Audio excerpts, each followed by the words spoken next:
And welcome to this episode of Drujban. Today we are going to be taking a look at this machine.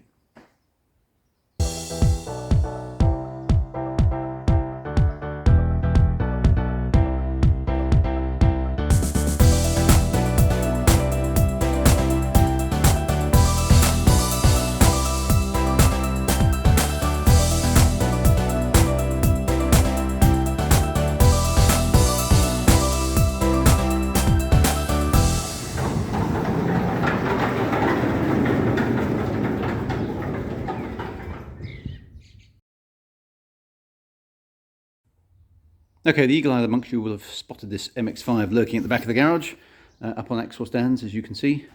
Technically, it's not an MX5, it is an Eunos Roadster. This is a Japanese domestic market car, or JDM, as you may hear it referred to. Subtly different from the MX5, not that much different, but a few bits and pieces, enough to make things a little bit awkward when sometimes you're buying spare parts for it. It is a 1993 car, 1.8 litre 16 valve, quite similar in concept to the Golf actually, but obviously you can see an inline engine, reminiscent of the old Lotus Elan with the funky valve cover there, which is quite nice. It's a fun little car, pretty little car. Pop-up headlights, obviously for the win. Something that you won't see in modern cars, of course, for many, many years, because they're pretty lethal when it comes to pedestrian safety at night. But they do look cool. Plus, they're a really unnecessary complexity on the front of a car. So, obviously, people trying to keep things cheap, but it does lend itself to the style of the car. So, what's this one doing? It is, like I said, a early '93 car. It's a sort of classic British racing green with a tan leather interior, as you can see. This is all pretty standard for the car, really. This is pretty much how it came. I put in the extra dials in the center console and a few little extra bits of bling in there in terms of chrome and stuff, but nothing really that the car didn't originally come with. MX5s, as you know, are not particularly fast out of the box. That engine is good for about 130 brake horsepower, I think, you know, it's a car that weighs about a ton, so it's okay. 0 to 60 in about 8.5 seconds. Which was kind of probably maybe okay in the mid 80s. It might have even been fast then, but for a car in the 90s, it was okay. And by modern standards, you know, you won't even keep up with an average mid-sized turbo diesel, let alone anything petrol powered or electric powered. So it's a bit sluggish out of the box. And one of the reasons I've been fiddling around with this is because over here there's something missing, as you can see, and this little gizmo here may give you a clue as to what that was. It's actually over here on the bench, and I'll show you that. This is a Magnuson MP62 Supercharger. This is a belt-driven device. The belt goes around the pulley here, and this compresses air, which is actually sucked in at the back here, and then is boosted, if you like, at the front, and then pushed into the car via this route here. So this supercharger is driven off the engine.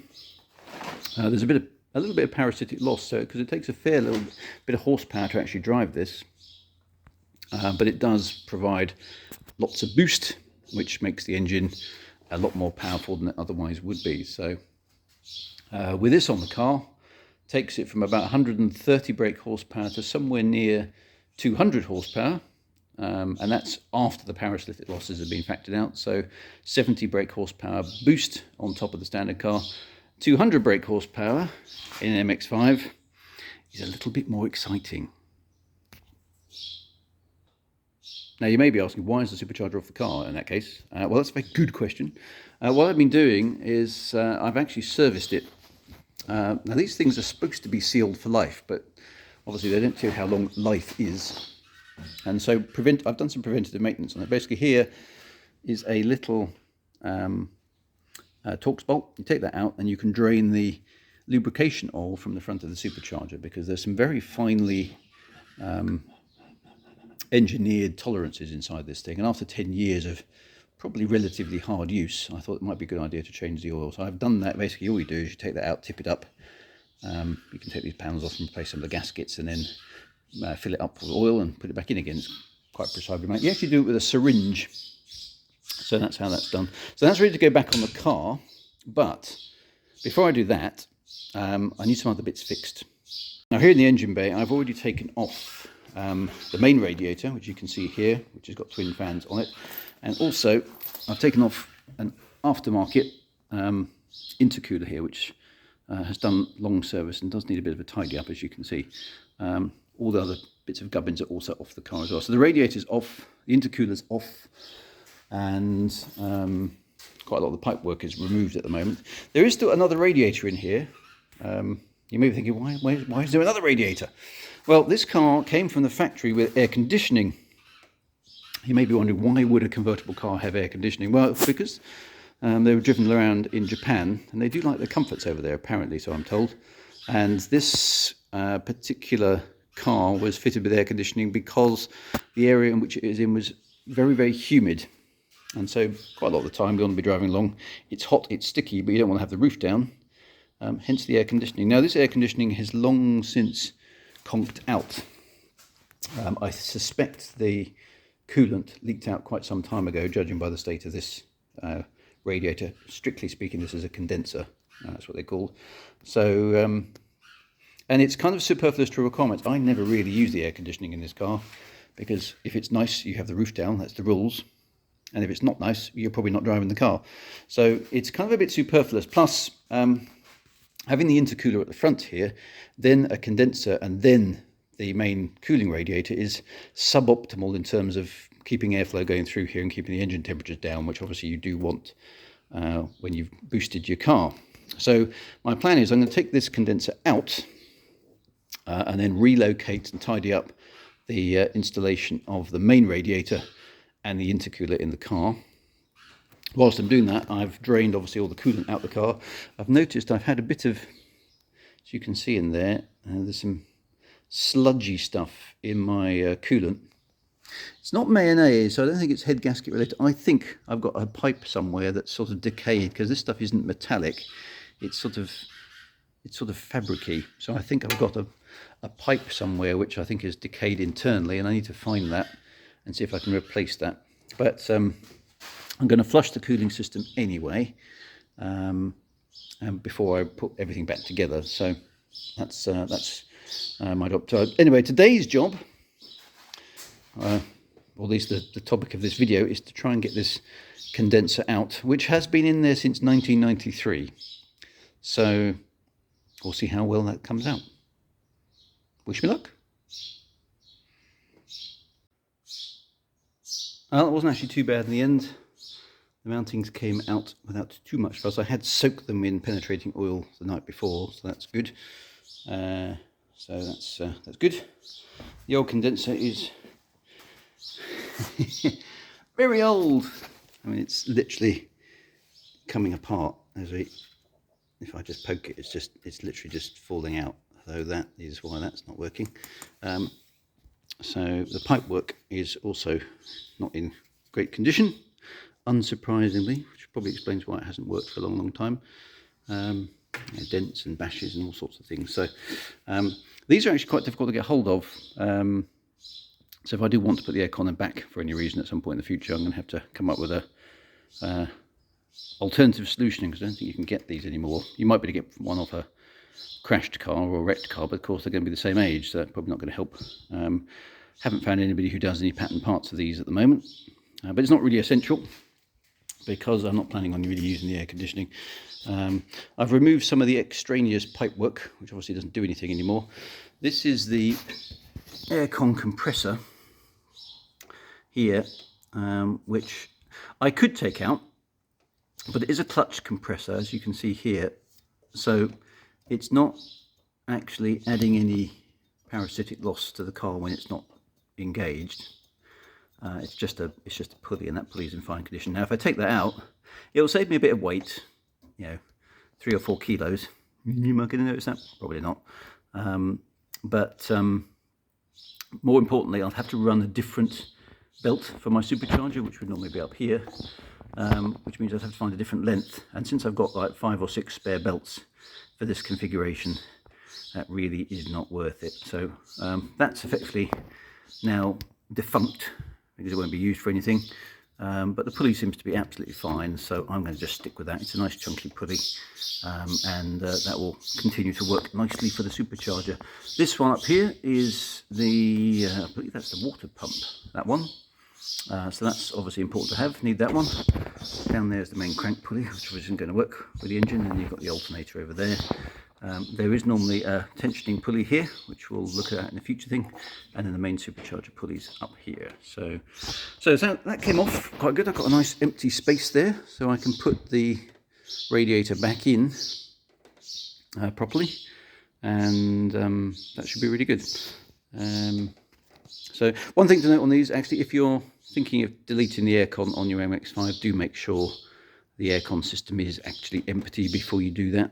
The fluid, which in this case was R134A, is not particularly good for the environment. It's a greenhouse gas, or either a greenhouse gas or it goes up and kills the ozone layer, one or the other, or possibly both. So it's not good stuff to be vented into the atmosphere. This one, sadly, probably did vent the atmosphere at some point in the distant past, but is long since gone. So yeah, so anyway, that's a bit, not quite a full aircon delete, but a partial aircon delete. The trick is now to get that all cleaned up. Let's see if we can get this coolant area flushed out, see if I can find out what the errant cause of that gunk is, and then see if we can put the rest of the gubbins. This is the radiator on the car. As you can see, it's modified with twin fans, just to give it a little bit of extra cooling. One fan is thermostatically controlled, the other I've got on the manual override in the car. You can see this is also full of sort of gunky stuff. Now, I've got a feeling this has been caused by somebody in the past mixing 2 different types of antifreeze. Not really supposed to do that because they actually chemically react. So I'm going to do a bit of research into whether or not that's kind of okay. It seems to be flowing fine. It just doesn't look very good. So I'm going to flush that out with a bit of water and see where we go. But otherwise that looks alright. It's flowing quite nicely. I've got all my bits of air intakes and stuff to go back on the car. Here's my intercooler. That needs tidying up, and I'll put that back on the car. And I just want to secure everything a bit better than it was. It was all a little bit Heath Robinson before. So we'll see if we can put that back and make it a little bit more robust. Whilst I'm here, a few other little bits and pieces on this car, the little mods that I have done. So some of you may have spotted here. This is Meister R coilover suspension, which has adjustable damping, which is jolly nice because you can firm it up for track driving and you can back it off for sort of fast road and comfort, which is jolly nice. I've got uprated spark plugs and uprated fuel injectors along the side here to cope with the higher fuel demands of the boost and the supercharger and so on and so forth. A little brace for the braking, which I've covered in a former video, but this is quite important actually because this is the master cylinder for the brake. Now this bulkhead here on the Mark 1 MX5 is really, I can't quite push it with my thumb, but it's thin enough that it deforms very slightly under full braking, and the whole master cylinder moves back and forward a few millimeters. Now what this little monkey does is it bolts to the suspension strut towers, which are obviously much more structural, and then tensions the back of the master cylinder, so it stops it from moving. That gives you a much nicer brake pedal. There's no give in it then, which is much more pleasant for driving. You can really feel the brakes a lot more. That's really good. I've got some slightly bigger wheels. These are 15-inch rotor RBs, I think they are. Really nice. They're about 10 years old now, but they're still in fine fettle. You can probably just about see the Meister R's in there. If it will focus. Just about. These tyres and stuff need to come off, so I can give those a nice clean and scrub up, so there's a bit of tidying going on in there. And tyres wise, I'm running these, what are they called? They are Yokohama, which you can see upside down there. These are AD08RS, which is a sort of sticky, sort of semi-slick compound, which is quite impressive. It's very grippy on the road as long as you let it warm up a little bit. And I've got in there some grilled. Are they grilled or just drilled? Drilled and grooved. There we go. Brake discs and some slightly uprated pads in there as well, just to give it a bit more bite on track, which works quite well. They're pads that don't take too long to warm up on the road, but they're also they will last on track as well, which is kind of handy. I've also got on the back here a Racing Beat exhaust. This is actually from America, Anaheim, I presume that's California, CA, and it's a really nice exhaust. It's a proper quality piece of kit, that one. It's twin exits, so you have to cut a little shape on the other side of the car to make it fit, because the MX5 normally only comes with one, but it's probably, I guess it's kind of one of the best exhausts you can get for the MX5. Really nice piece of kit that's been on there for a while, hasn't corroded, sounds great, and is a nice thing. So I've got a few bits and pieces on this car to sort out as well, bodywork wise, but the bodywork is actually really good on this car. It's had all its rust done. What it hasn't had done is much in the way of any paint work, so most of the paint you can see on here is original stuff. Hence it's quite faded, it's quite battered, stone chipped and so on and so forth. So this car is a bit more of a fun car than the others in that sort of way. One of these days I will get it tidied up and resprayed, but all the time you're driving it hard, that kind of seems a bit seems a bit pointless. But mechanically this car's really, really solid, so I'm quite happy with the engine, quite happy with the gearbox. The only slight oddity I've got, which I'm going to see whether I can get away with come MOT time, is currently this car does not have a cat on it. And the reason for that is that the original cat that was on the car failed, so I've replaced it with a straight pipe. Due to an oddity in the MOT regulations, because a 1993 car should have a cat by law, but because it's a Japanese domestic market imported car and does not have a UK recognised chassis number, which you can see over there, it squeaks through on the technicality and doesn't officially need a cat. So I'm going to have a chat with my local MOT garage about it. To be honest, in some ways, I mean, it probably adds a little bit more power, not that you'd notice it having the free flow exhaust, but you know, I'm trying to be responsible with these cars as well. So if I can find a cat that works, I probably will put one on. But if the MOT man says, yeah, don't worry about it, yeah, really don't bother about it, then I probably won't. Well, so we'll have a chat and see what he says about it. If it's going to cause me grief every time I go to an MOT, then I'd probably rather get it sorted out. If it's kind of like, yeah, don't worry about it, then I will. I'll just run without the cat. I don't do many miles in this car, so I'm not really chucking out too much into the environment. Same with the Golf. The Golf doesn't have a cat at all, never did, at least in the UK. So yeah, they're kind of late 80s, early 90s car. They're not particularly clean anyway in terms of emissions compared to modern stuff, but obviously just keep the miles down as well. So we'll see. That's going to be another one come MOT time, but I've got to obviously get the car running first. So lots and lots of stuff to put back together. One of the other mods on this car I forgot to mention actually is the exhaust manifold here. This is a 4x2x1 exhaust manifold, so it helps scavenge a tiny little bit of extra power. Probably doesn't make much difference given the car's boosted, but if it was normally aspirated, that would probably help a little bit. So that's a nice little extra bonus there. The only downside of this configuration is that obviously this is the hottest part of the engine here, and you've got a lot of heat coming off the exhaust manifold here, which the supercharger is sitting right on top of. This is what they call a hot side supercharger setup. And there is a danger you can get some heat soak here because there's a lot of heat coming in. Obviously it heats up the supercharger as well, which is not what you want. You want cold air going into your engine, not hot air. So yes, this is a hot side configuration. You can get a kit that mounts the supercharger over there, which is called the cold side installation, but it's a lot more involved and a bit tricky to set up, and haven't seen many installations, particularly not in the UK, with the cold side setup. So I've stuck with the hot side setup. I do have the intercooler. I might get, whilst I'm here and this is all open, I might get some heat wrap actually, which will just help keep the supercharger a little bit more insulated away from the heat coming off that exhaust manifold. So that's another thing on the list of jobs to do. This is the Supercharger mounting bracket. It's quite a nice kit actually. It literally just mounts straight to the, I think it's the head, isn't it the head? Yeah, it's the head.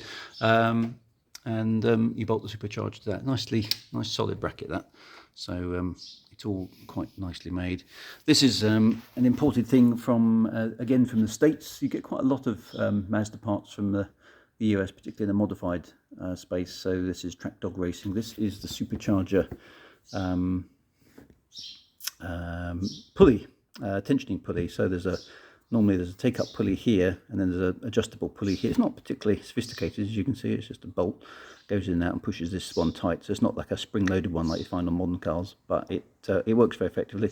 The previous Supercharger tensioner I had on here actually cracked. So it wasn't a Track Dog Racing one, it was the original one that I found with the kit that came with the MP62. Actually just cracked right down the middle, and then the Supercharger tensioning pulley just literally came off the car, presumably hit the inside of the bonnet somewhere, and then disappeared whilst I was driving. So not a great way. Supercharger belt obviously came off, shredded itself, total loss of boost, total loss of power steering at the same time. So quite an interesting day in the car, that one. Hence I had to get this from, this is not available in the UK direct, I had to buy this from the States. And import it, which took a long time. It took like weeks and weeks and weeks to come, but it was worth it once it got here. This is a really nice piece of kit. It's really robust. It's lasted on the car for a long time, and I'm very pleased with it. So thumbs up to Track Dog Racing for that one. It's a very nice replacement. Keeps the car running. So as you can see, quite a lot of little bits and pieces to get this car back on the road, but nothing too drastic. I've got to tidy stuff up, do some heat wrap, sluice out the cooling system, check a few other bits and pieces, and then start putting everything back together. So that's probably enough for an introduction to my MX5, or my Eunos Roadster, or my Miata, depending on which country you prefer. I kind of like Eunos Roadster because technically that's what this car is. That's what it's badged at the back. As you can see, I've left the back alone. It's badged in Eunos, and it's badged a Roadster. So there it is. And as you can see, I've been to the odd track day. I put a sticker on the back for every racetrack that I've been to. I haven't done my local one in Scotland yet, which is Knockhill. Local being 3.5 hours drive away, so I'll have to figure that one out at some point. But I have been to Castle Combe, the Kerberg Ring, or Kerborough, Snetterton, Lydden Hill, and Brands Hatch. So it's been around, this little car. It's a good little machine. But plenty more bits and pieces to do to get this one back on the road, and of course an MOT. So doing that one in between doing other bits and pieces as well. So introduction to the Eunos there. Hope you enjoyed that. And next week we should be back to the Golf. We'll see how that goes.